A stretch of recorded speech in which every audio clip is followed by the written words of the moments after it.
so much for joining me today. I'm showing you today how to analyze a stock versus the S&P 500, which includes all of the stocks, all of the most important stocks. And to start, I selected Tesla and Nike. These are two totally different companies, and Tesla has a definitely higher price per share, but I thought it was interesting to use two totally different companies. The very first thing we want to do is we want to import the required libraries. And for this analysis, we need pandas. So I'm importing pandas as PD.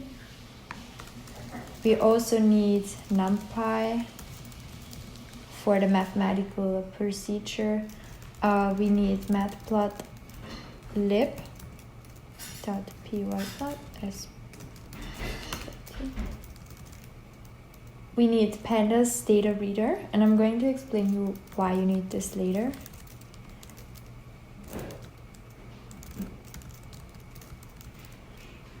And we also import SciPy. Oh, sorry.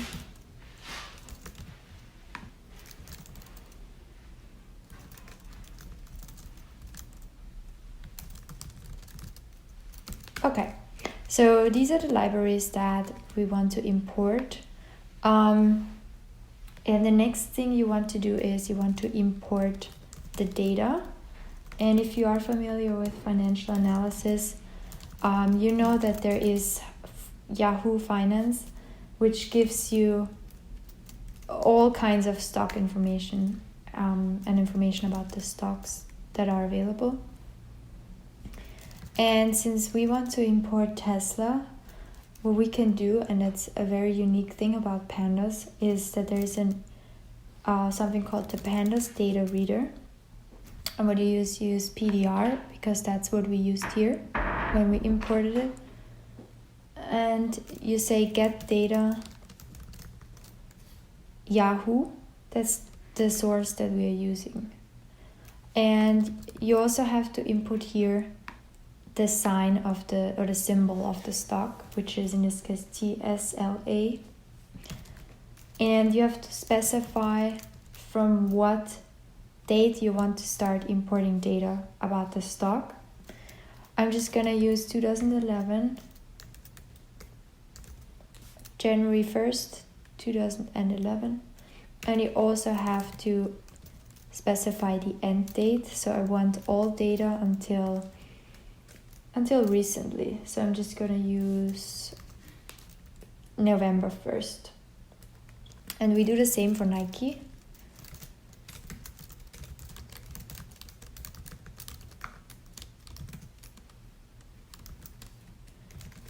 Again, we use the same period because we want to compare these two.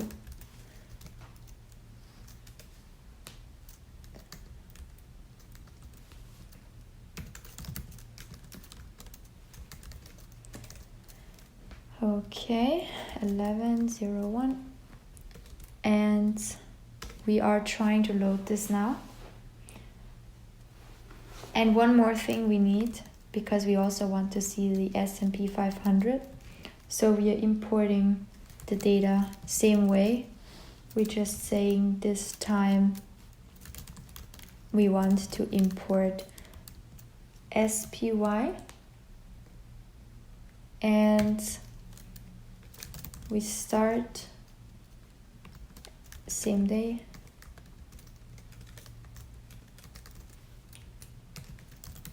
And we end again on November 1st of this year. Okay. Now let's hope it looks like we wanted to. So I would always suggest you take a look at the first few rows just to make sure everything looks like the way you want it to be. The perfect thing about this, and this when you create time series, the date is already the index, which is perfect for analysis. And let me take a look at the other ones. That looks great too. and the SP500. Okay, it looks like all of our data is fine. So we can move on to the next step, which is to graph the adjusted close price of the two stocks, just to see how far they are apart. Now let me do this.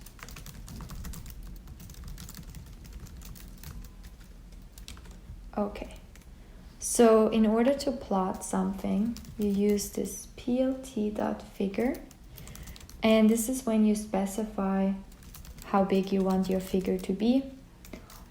So 10 stands for the length, and if you're unfamiliar with the width and the length, just try it out. Like, really, there's no right or wrong. You could use here 5 and 7, doesn't matter.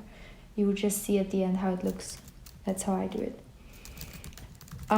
Okay, so for first line that we want to plot, we want to say we use the x-axis as our time or our date, and then we use our y-axis as being the adjusted close, and we're doing the same for Nike. We're just gonna say x1 is the Nike index, an index because you want the date, so you just say Nike index and it would return the dates. Nike. Okay, so now you specify these two lines, and we can also create an X label to make it look a little bit nicer.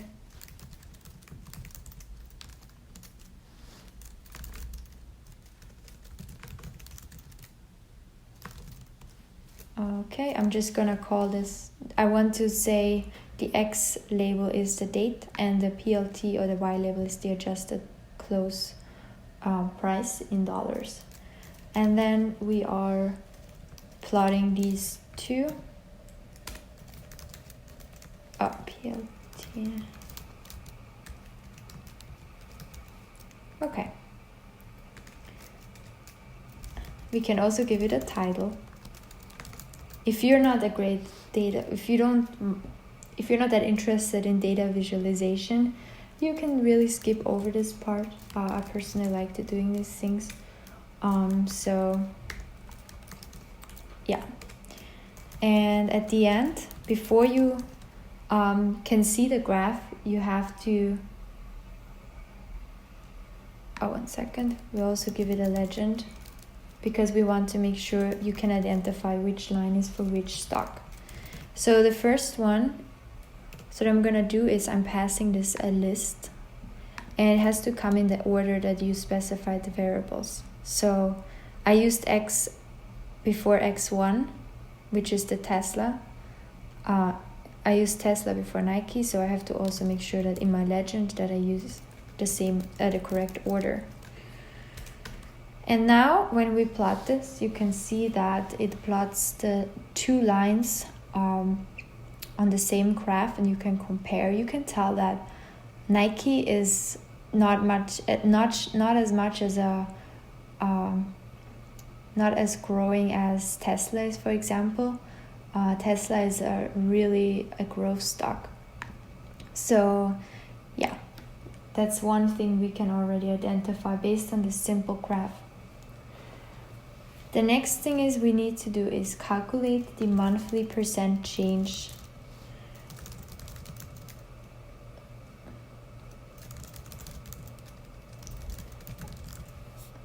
So whenever you analyze two stocks, you have to get the percent change, because that's what actually matters, right?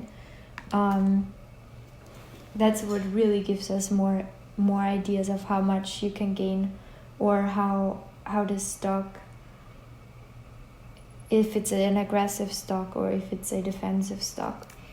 So I'm going to use this name for the variable, or for the graph.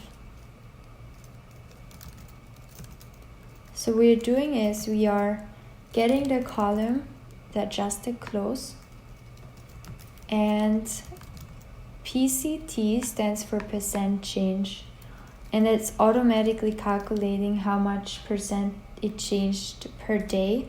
So if you don't specify that you want monthly returns, monthly changes, it will actually take the daily returns. So just for your information. And I want this to start at not the zero index, but the first one, the first row. And we also want to get the monthly return.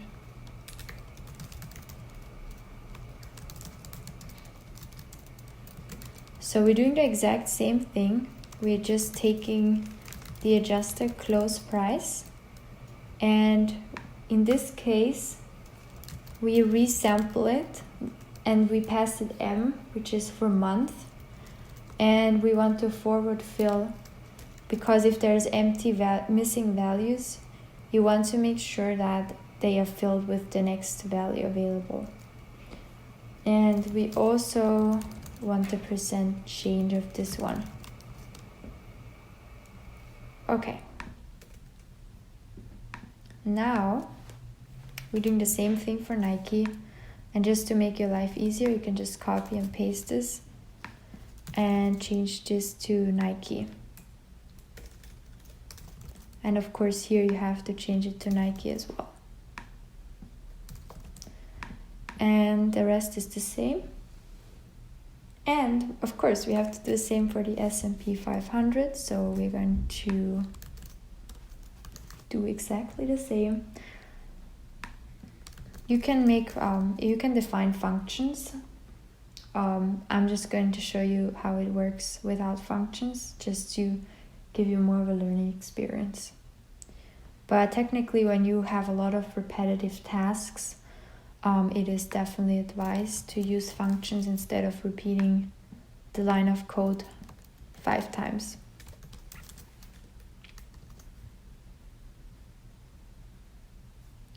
Okay, now if we run this,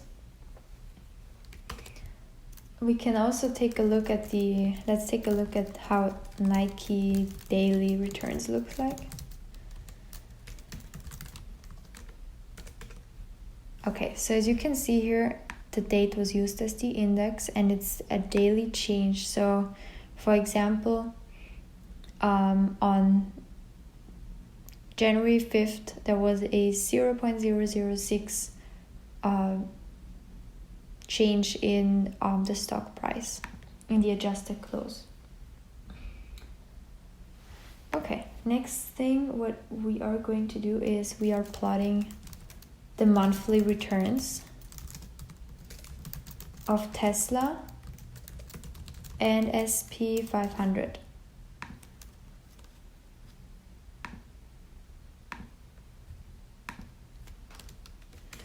Okay, and the way we do that is pretty similar to above, what we did before. We are again specifying the figure size.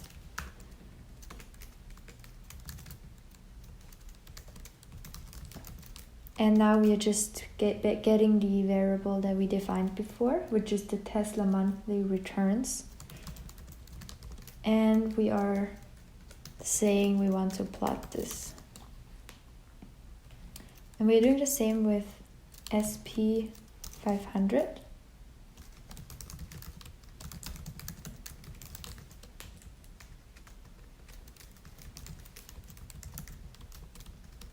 And again, you can specify the X label and the Y label.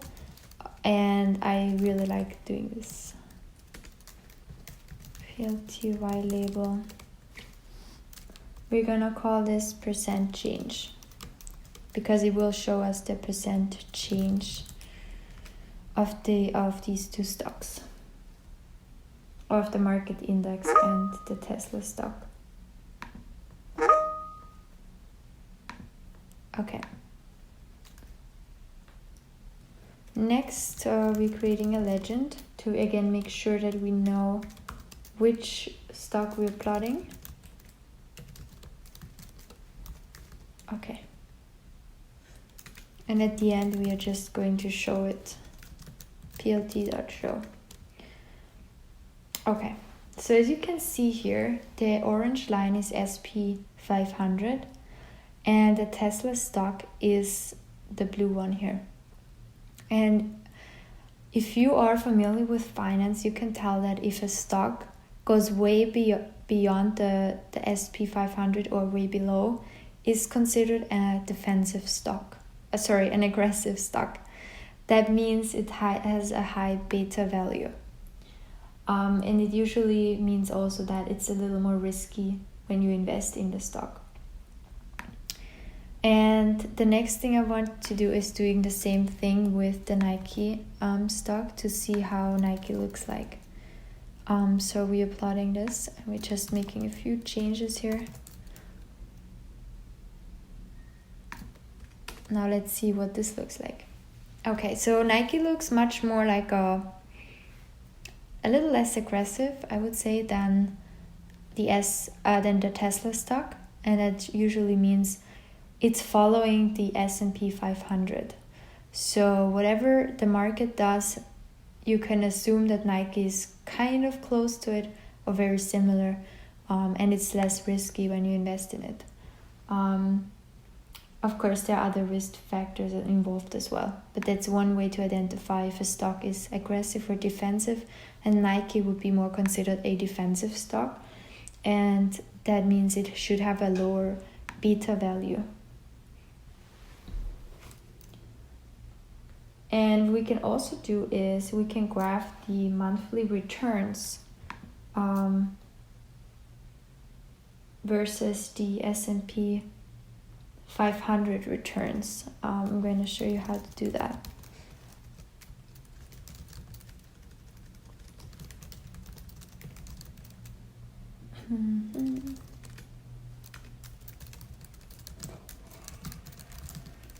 This is called a regression plot, and you pass it two variables.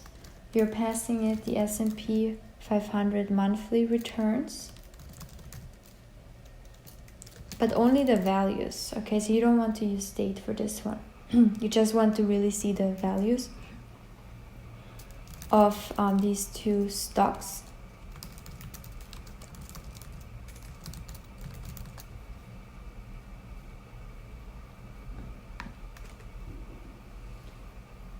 And what we're doing now is we are going to plot this whole thing, but first, again, make sure you specify what the X and Y axis means so that you don't get confused.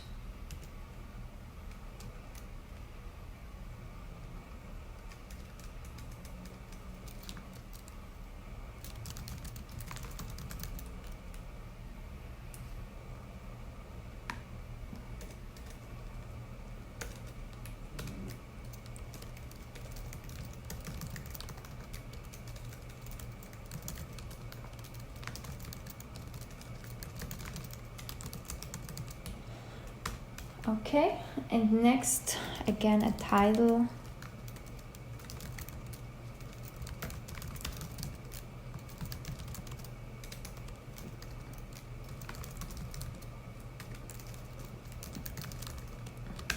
And now let's plot it. Okay, now as you can see here, on the x-axis are the S&P 500 returns, and on the y-axis you can see the Tesla returns. And these dots, they basically show what the return was for Tesla when the S&P 500, for example, was, let's pick a point, some in the middle. Here, the one on the middle, on the very middle here, you can see that when the Tesla stock was returning 0%, then S&P 500 was returning 0, and it's directly on the line. And the wider the scatter from that line means that the stock has a lot of firm-specific risk. So, and doesn't really mean that the firm has market risk as much. So I'm gonna show you now the same thing with the Nike stock to just give you a little bit of a comparison. because Nike has less firm-specific risk than Tesla.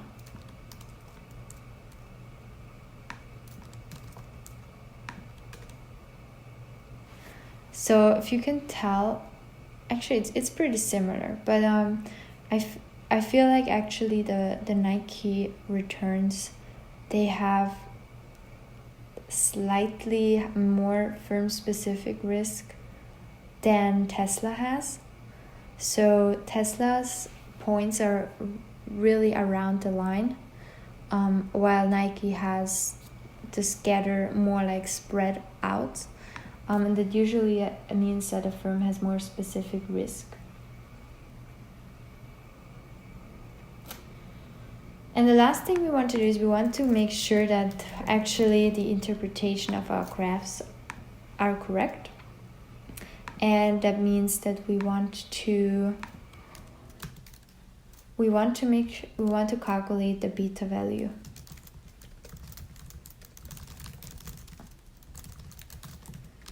Okay, so in order to do that, it's very simple. You're just writing the following command. Beta and alpha, we're getting both values. And now we're using the stats lin regress function. And again, we have to pass it the market values and the stock values.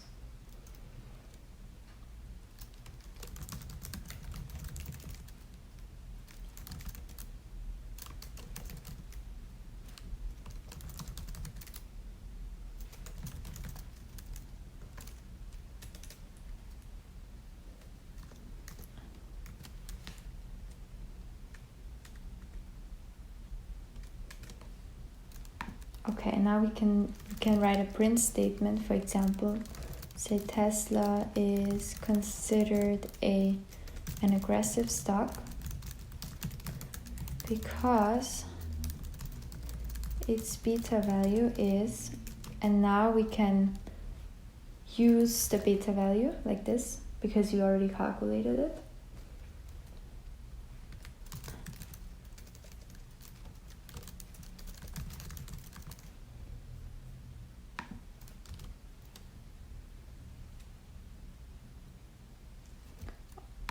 And because this is a number and you're actually writing a string, you have to make sure that you call the string and then put this in parentheses.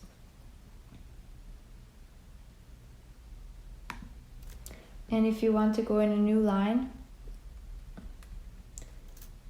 you just have to do this. And it would automatically go into a new line.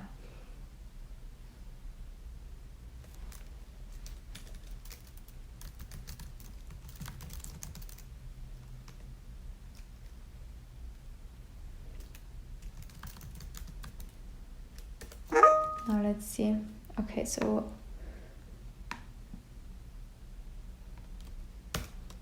let's make plus signs. You can also connect these with a plus.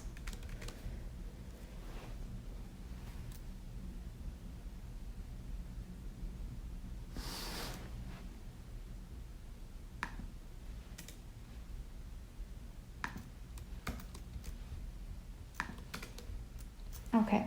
So now when you print this, it says the Tesla stock is considered aggressive because its beta value is 1.31.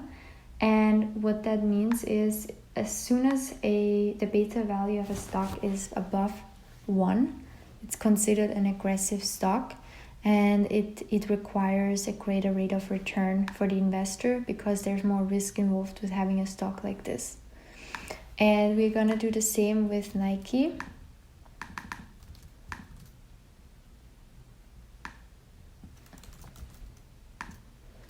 So you just really have to change this to Nike, and then Nike is a defensive stock. It's not as risky to hold as, for example, Tesla.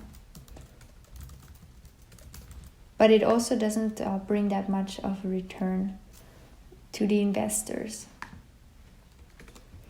So the beta value of Nike is 0.96, which means in finance that this stock is defensive and it doesn't require that much of a return than for an investor, because it's less risky to hold the stock. And that kind of resembles what we graphed up here. As you can see, this stock is kind of going along with the S&P 500 versus Tesla. Shows that, you know, you can make like enormous losses as well, but also extreme gains. So I hope you like this analysis. I was a little more complex in terms of understanding finance behind the finance behind it, but with Python you can quickly analyze how a stock how risky it is. And yeah, so thank you for watching, and I hope you enjoyed this quick tutorial.